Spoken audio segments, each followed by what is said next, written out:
저 아내가 좋아하는 그러한 TV 프로가 있습니다. TV를 잘 보진 않는데, 세계 테마 기행입니다. 아, 세상 전국 곳곳을 찾아다니는 나라마다 그러한 곳을 찾아다니는 그러한 프로를, 즐겨 보입니다. 이게 나이가 드니까 더 재밌어지는 것 같아요. 그런 것들을 보는 게. 근데 요즘에 더 즐거운 것이 한 가지가 뭐냐면, 제가 이번에 성지순례 다녀오면서 터키하고 그리스하고 이탈리아하고 다녀왔는데, 예전에 그냥 그곳을 보았을 때에는, 가보지 않았을 때에는, 이게 어디인가라는 것을 잘 몰랐었거든요. 물론 제가 예전에 직장 다닐 때 터키라든가 뭐 출장을 좀 다녀오긴 했었는데, 곳곳을 다녀오진 않았었는데, 요번에 그 성지순례를 가면서, 사도 바울이 복음을 전했던 그곳을 다 진짜 다니다 보니까요. 뭐 출장 가거나 그런 것이 아니라 다니다 보니까, 이게 안 가본 그런 곳들 다 가면서 야 이곳이 이곳이구나라는 것을 알게 됐습니다. 근데 갔다 오고 나서 저희가 그 세계 태평양을 보면서 즐거운 게 뭐냐면 예전에 그냥 보기만 했었는데 이제는 그곳이 이러한 곳이었구나라는 것을 알게 되어지는 겁니다. 이게 무엇인가 조금 더 이해하고 보니까 예전엔 지도상에서 뭐 보여줘도 그게 무엇인지 잘 몰랐었는데 지도상에 이게 여기구나라는 것을 좀 알고 보니까 훨씬 더 많이 이해하게 되더라고요. 오늘 그 말씀을 보게 되면 요한복음 16장 말씀을 보게 되면 반복돼서 나오는 그러한 것이 있습니다. 그게 무엇입니까? 조금 있으면이라는 것입니다. 조금 있으면. 왜 오늘 말씀에서 이렇게 조금 있으면이라고 하는 그러한 단어, 이 구가 반복이 될까요? 사실 예수님을 가장 잘 이해해야 될 사람들은 제자들입니다. 그런데 제자들이 이제 3년 반 예수님을 따라다녔었는데, 근데 십자가에 달리시기 전날 밤임에도 불구하고, 우리 요한복음 16장 16절부터 24절까지의 말씀을 보게 되면, 예수님께서 그렇게 말씀하시는 것에 대해서 제자들이 알지 못합니다. 특히나 예수님 십자가에 달리시는 것, 또한 성령이 오시리라는 것에 대해서 예수님이 여러 번 말씀하셨음에도 불구하고 제자들이 이것을 완전히 이해할 수가 없었어요. 그러다 보니까 제자들이 예수님께 대하여서 계속적으로 질문하기도 하고 오해하기도 합니다. 그럴 수밖에 없는 것이죠. 그런데도 불구하고 예수님께서는 계속적으로 그것이 무엇인가에 대해서 말씀해 주세요. 어제 같은 경우에도 성령에 대해서 말씀하여 주셨었죠. 제자들은 잘 이해하지 못하지만 성령이 오시리면 이러한 일들이 있으리라. 또한 박해가 있을 것이라는 것에 대해서도 제자들에게 말씀하여 주셨습니다. 당장 그들에게 그러한 박해가 오진 않지만 예수님이 그러한 것들을 받으셨지만 그러나 제자들에게 이런 것들을 말씀하셨어요. 왜요? 곧 이러한 일들이 닥칠 것이기 때문이죠. 오늘 예수님께서는 더 가까이 있는 것을 말씀하세요. 무엇을 말씀하시냐면요. 우리 16장 16절 말씀을 같이 한번 해볼까요? 조금 있으면 너희가 나를 보지 못하겠고 또 조금 있으면 나를 보리라 하시니. 이게 진짜 스무고개 비슷합니다. 조금 있으면 너희가 나를 보지 못하겠고 또 조금 있으면 나를 보리라. 여러분들은 여기서 조금 있으면 너희가 나를 보지 못하겠고 조금 있으면 나를 보리라가 예수님께서 말씀하신 이 의미가 무엇인지 이해가 되십니까? 우리는 어느 정도는 이제 이해가 합니다. 그러나 제자들에게는요, 예수님이 지금 말씀하신 이 말씀은 도저히 이해할 수가 없는 것입니다. 아니, 도대체 조금 있으면 너희가 나를 보지 못하고 또 조금 있으면 너희가 나를 보리라. 제자들이 이 예수님이 말씀하시는 의미를 지금 알지 못하니까 당장 예수님은 어디 계십니까? 제자들 옆에 계세요. 방금 전까지도 그 만찬을 하시고 그들의 발을 씻어주시고 그들 옆에 계셨는데 아니 조금 있으면 너희가 나를 보지 못하겠고 예수님이 잠깐 어디를 떠나시는가? 근데 또 이게 궁금한 게요. 또 조금 있으면 너희가 나를 보리라. 그럼 도대체 예수님이 금방 있다가 어디를 오신다라는 건가? 이게 제자들의 머릿속에서 이게 의문스러운 겁니다. 도대체 예수님이 무엇을 말씀하시는 것이? 그러니까 오늘 17절 말씀을 보게 되면요. 제자들이 막 그러한 이야기를 듣고 나서 서로 말합니다. 조금 있으면 나를 보지 못하겠고 또 조금 있으면 나를 보리라 하시는데 이것이 도대체 무슨 말씀이냐? 내가 아버지께로 간다라고 예수님이 말씀하시는데 이것을 말씀하시는 것인가? 도대체 아버지께 가신다라고 하는 것이 무슨 의미인가? 또 예수님이 다시 오신다라고 말씀하시는데 또 그것은 무슨 말씀이냐? 우리들이 이 말씀을 듣게 되면요. 어느 정도는 이해할지 모르겠지만 제자들에게는 정말 수수께끼 같습니다. 이해를 할 수가 없습니다. 그들끼리 계속적으로 설왕설래하고 있는 것입니다. 도대체 무엇을 말씀하시는지 알지 못하겠노라. 28절 말씀 보게 되면요. 무슨 말씀이냐, 무엇을 말씀하시는지 알지 못하겠노라. 이게 제자들의 솔직한 반응이었죠. 그런데 예수님께서는 이 제자들이 소곤소곤 말하고 하는 것들을 다 알고 계십니다. 다 알고 계세요. 제자들은 잘 알지 못하지만 예수님은 모든 것들을 다 알고 계십니다. 그러니까 오늘 19절 말씀에 보게 되면 예수님이 그들을 보시면서 조금 있으면 나를 보지 못하겠고 조금 있으면 나를 보리라 하는 그런 말씀을 가지고 말을 가지고 너희가 서로 무리하느냐라고 제자들에게 오히려 반문을 하시죠.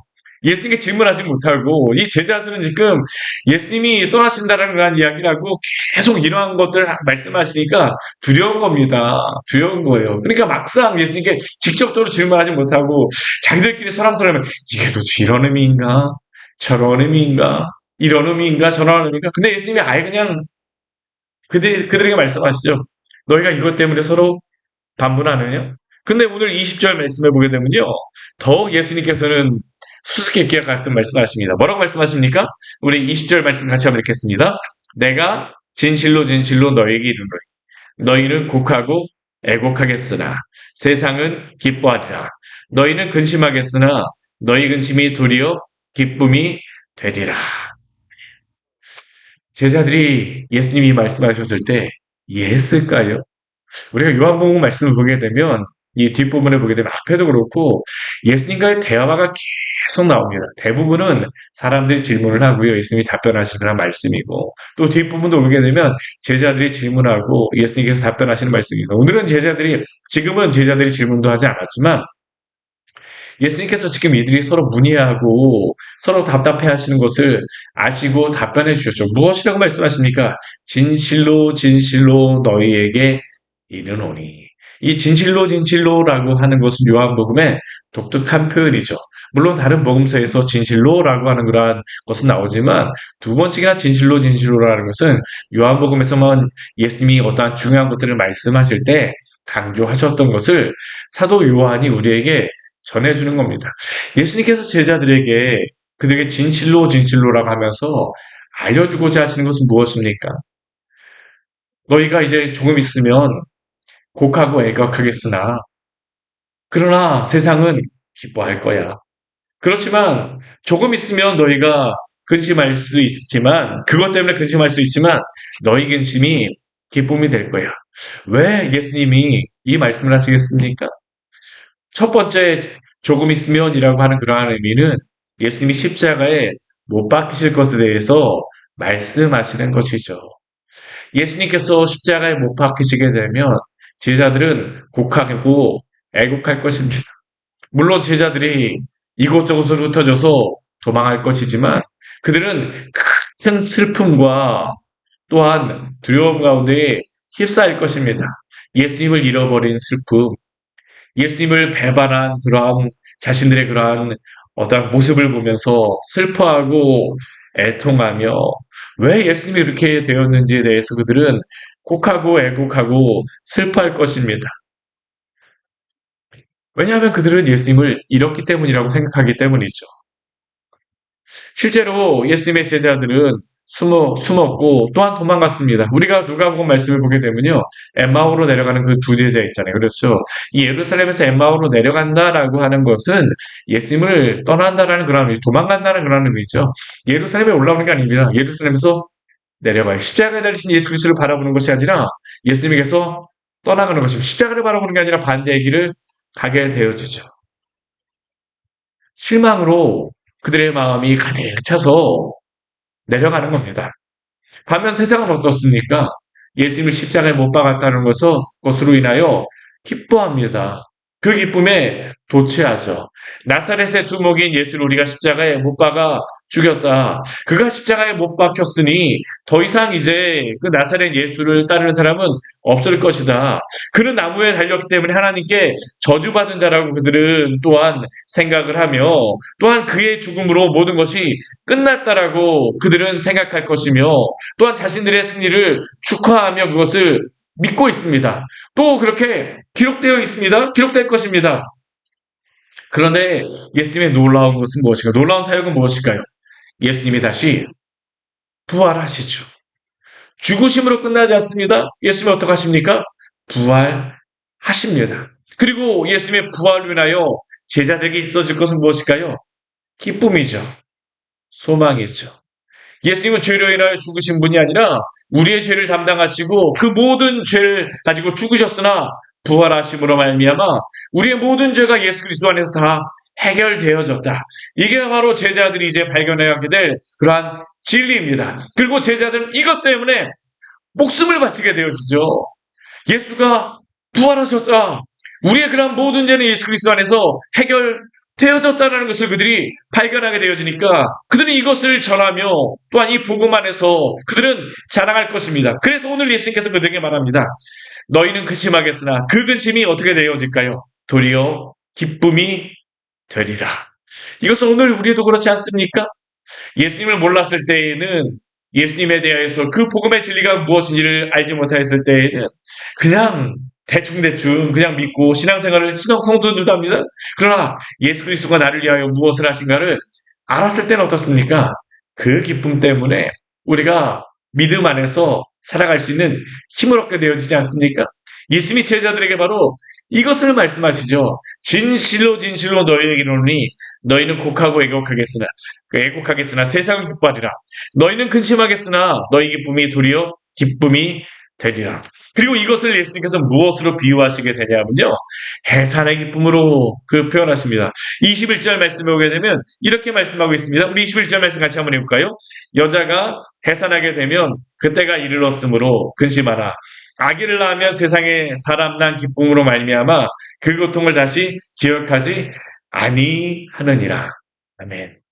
참 이 해산의 그 고통이 얼마나 심합니까? 저도 저희 두 딸을 벌써 굉장히 시간이 지났는데도 불구하고요. 그때 이 근심하는 해산하는 그 고통을 보면서 이게 얼마나 고통스러운가를 옆에서 제가 참 보면서 많은 생각들을 했었는데요. 근데 아이가 나면 어떻습니까? 해산하는 고통이 전혀 기억이 나지 않습니다. 우리들도 그렇지 않습니까? 여러 가지 고난을 당하고 어렵게 되어질 때도 있지만, 그러나 주님께서 그러한 것들을 해결해 주시게 되면 우리가 그런 것들을 기억하지 못하게 되죠. 제자들에게는 더 큰 기쁨이 있습니다. 예수님을 그들이 빼앗기는 것 같으나 제자는 무엇을 발견하게 됩니까? 무엇을 보게 됩니까? 부활하신 예수 그리스도를 발견하게 되어지죠. 해산하는 그 고통과 같은 그 슬픔을 그들이 겪게 될 것이나, 그러나 그 아기를 낳게 되면 모든 것을 잃어버린 것 같이 예수님의 부활로 인하여서 그들은 그러한 것들을 다시는 기억하지 아니하고 오히려 그리스도 안에 있는 기쁨을 누릴 것이다 라는 것을 예수님이 그들에게 약속하여 주세요. 오늘 23절 말씀에서는 그래서 예수님이 그들에게 또 주시는 한 가지의 약속이 있습니다. 무엇을 약속하실까요? 우리 23절 말씀, 23절, 24절 말씀 같이 한번 해볼까요? 그날에는 너희가 아무것도 내게 묻지 아니하리라. 내가 진실로 진실로 너희에게 이르노니 너희가 무엇이든지 아버지께 구하는 것을 내 이름으로 주시리라. 지금까지는 너희가 내 이름으로 아무것도 구하지 아니하였으나 구하라 그리하면 받으리니 너희 기쁨이 충만하리라. 아멘. 이것은 무엇에 대한 예수님의 약속입니까? 이전에 예수님이 그들 옆에 있었을 때에는 이들이 예수님의 이름으로 예수님께 기도하지 않았습니다. 그런데 예수님께서 죽으시고 부활하시고 승천하신 이후에 이제 제자는 어떻습니까? 예수님의 이름으로 구하게 되죠. 예수님의 이름으로 선포하게 되어집니다. 예수님의 이름으로 구할 때마다 예수님께서 들어주십니다. 왜요?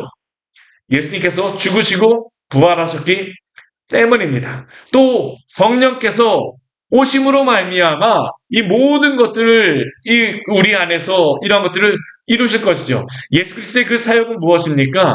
우리의 구원을 이루시는 객관적인 구원을 성취하시는 것입니다. 그런데 예수 그리스도가 죽으시고 성령이 부활하시고 난 이후에 성령이 임하심으로 말미암아 성령이 하시는 것은 무엇입니까?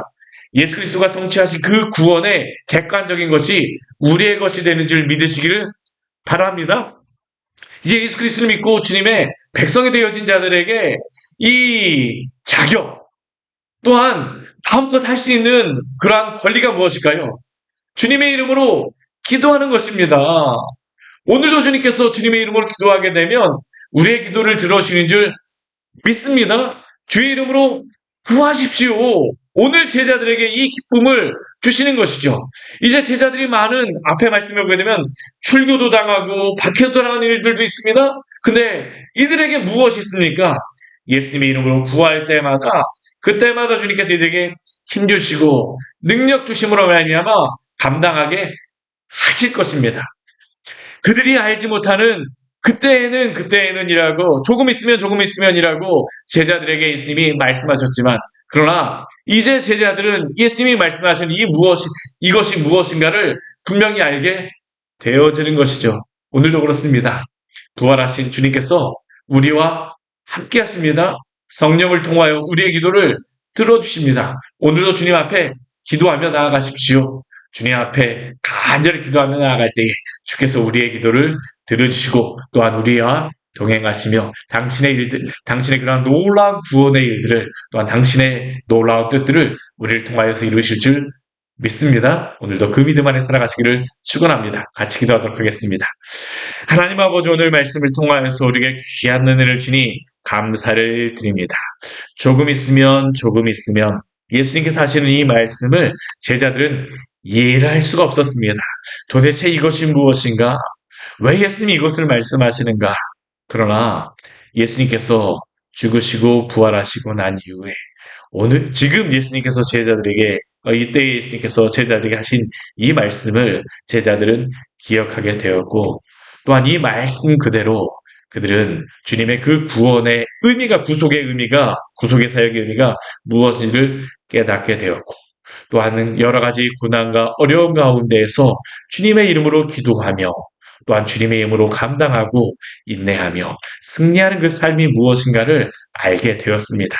오늘 우리도 하나님 아버지 주 예수 그리스도의 믿음으로 말미암아 우리에게 주님 놀라운 구원의 약속과 또한 우리에게 오늘도 당신의 이름으로 구하라고 말씀하신 이 약속의 말씀을 주셨사오니 우리가 많은 일들을 당할 때마다 다급해하지 말게 하여 주시고 주님 앞에 간절히 기도하며 나아갈 때에 주여 우리의 기도를 들어주시고 당신의 뜻이 하늘에서 이루어진 것과 같이 이 땅에서도 당신의 뜻을 우리를 통하여 이루어 주시옵소서. 예수님 이름으로 기도드립니다. 아멘. 오늘 말씀 같이 기억하시면서 기도하며 나가도록 하겠습니다.